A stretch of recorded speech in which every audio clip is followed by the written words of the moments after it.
లో జరిగినటువంటి దాడి అనేటువంటిది కేవలం ఒక భారతీయుల మీద కాదు, భారతదేశం మీద, భారత ఆత్మ మీద, భారత రాజ్యాంగం మీద, భారత సార్వభౌమాధికారం మీద మరి దాడి జరిగినట్టుగా మరి ఈ దేశంలో ప్రతి ఒక్కరు కూడా ఫీల్ అవుతున్నారు.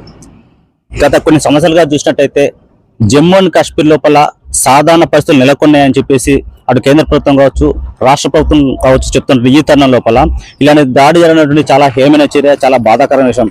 ఈ యొక్క దాడి ద్వారా ప్రపంచ దేశాలు కూడా మరి భారతదేశానికి మేమున్నామంటూ ఒక భరోసాను కల్పిస్తున్నాం. అదేవిధంగా ఈ దేశంలో ప్రతి పౌరుడు కూడా మరి దాడిని ఖండిస్తూ మరి ఇంకెప్పుడు కూడా జరగకుండా ఉండాలని చెప్పేసి మరి రకరకాలుగా వాళ్ళ యొక్క నిరసన కావచ్చు, వాళ్ళ బాధను కావచ్చు వ్యక్తపరుస్తున్న సందర్భం ఇది. కానీ ఇక్కడ ఒక విషయం మాత్రం గమనించాలి. ఈ యొక్క దాడులు పదే పదే ఎందుకు జరుగుతున్నటువంటి కనుక ఒక్కటి కనుక ఆలోచించినట్టయితే ఒకటి ఉన్నది, ఇంటి దొంగను ఈశ్వరుడైన పట్ల ఒక సామెత ఉన్నది. మరి దాన్ని ఎవరు కూడా పట్టించుకోవట్లే. ఆడ దాడి జరిగింది, ప్రభుత్వం మీద నెప్పని నెట్టేస్తారు కానీ ఆ యొక్క ఉగ్రవాళ్ళకు ఆశ్రయం ఇచ్చింది ఎవరు, ఆ ఆశ్రయం ద్వారా వాళ్ళు చేసినట్టు దుర్మార్గం ఎట్లాంటిదని చెప్పి ఒక్కసారి కనుక మనం ఆలోచన చేసినట్టయితే అక్కడ స్థానికులే ఆ యొక్క ఉగ్రవాదులకు మరి అడ్డాగా ఏర్పడి మరి వాళ్ళకి షెల్టర్ ఇస్తూ ఇలాంటి దాడులకు ప్రోత్సహిస్తున్నారు. కాబట్టి కేంద్ర ప్రభుత్వం కావచ్చు, అక్కడ జమ్మూ కాశ్మీర్ ఉన్నటువంటి ఒమర్ అబ్దుల్లా ముఖ్యమంత్రి గారు కూడా ఈ విషయం దృష్టి సారించాలి.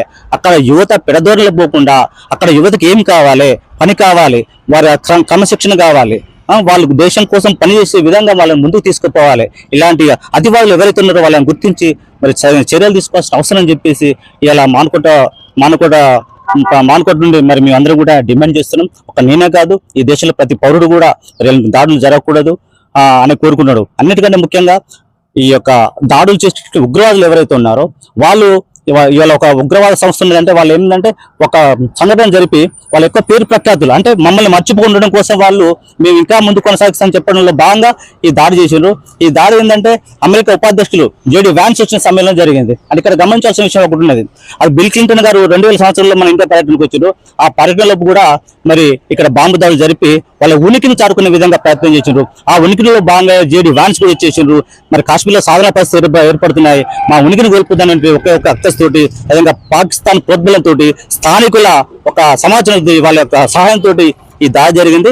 ఇక ముందు కూడా జరగకూడదు అంటే ప్రభుత్వాలు చట్టపరమైనటువంటి సరైన చర్య తీసుకోవాలని చెప్పి డిమాండ్ చేస్తున్నారు.